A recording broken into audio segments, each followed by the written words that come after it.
भारतीय संस्कृति में सनातन धर्म हिंदू स्त्रियों के लिए अखंड सुहाग को देने वाला माना गया है।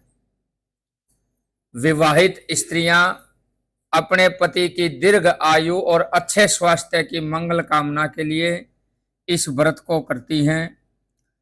भगवान श्री चंद्रमा को अर्घ दे करके जल आदि ग्रहण करके उसके उपरांत भोजन करती हैं।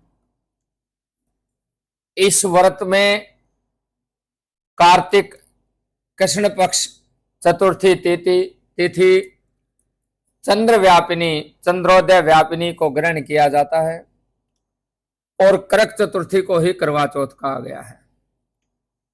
वास्तव में करवा चौथ का त्योहार भारतीय संस्कृति के उस पवित्र बंधन का प्रतीक है जो पति पत्नी के बीच होता है। भारतीय संस्कृति में पति को परमेश्वर की संज्ञा दी गई है।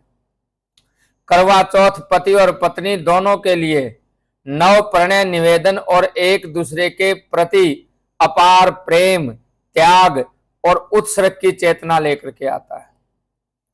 इस दिन स्त्रियां पूर्ण सुहागिन का रूप धारण करके वस्त्र आभूषणों को पहन करके भगवान शिव और माता पार्वती के साथ साथ चंद्रमा की और भगवान गणपति का पूजन करते हैं। अपने अखंड सुहाग की प्रार्थना करती हैं।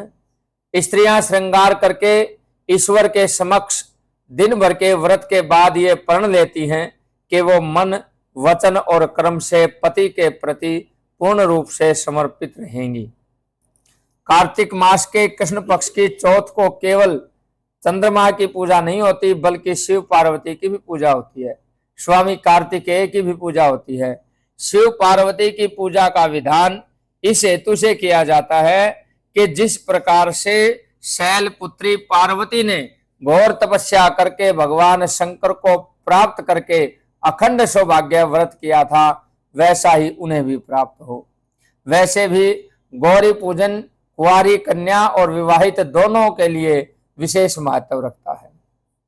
इसके संदर्भ में एक कथा यह भी आती है कि पांडवों के वनवास के समय जब अर्जुन तप करने के लिए इंद्रनील पर्वत की ओर गया था, बहुत दिनों तक उनके वापस न लौटने पर द्रौपदी को बहुत चिंता हुई। भगवान श्री कृष्ण ने आकर के द्रौपदी की चिंता दूर की, करवा चौथ का व्रत बताया और इस संबंध में जो कथा भगवान शिव ने माता पार्वती को सुनाई थी वो कथा भी सुनाई, जो इस प्रकार से है कि इंद्रप्रस्थ नगरी में वेद शर्मा नामक एक विद्वान ब्राह्मण के 7 पुत्र और 1 पुत्री थी जिसका नाम वीरावती था। उसका विवाह सुदर्शन नाम के एक ब्राह्मण के साथ हुआ। ब्राह्मण के सभी पुत्र विवाहित थे।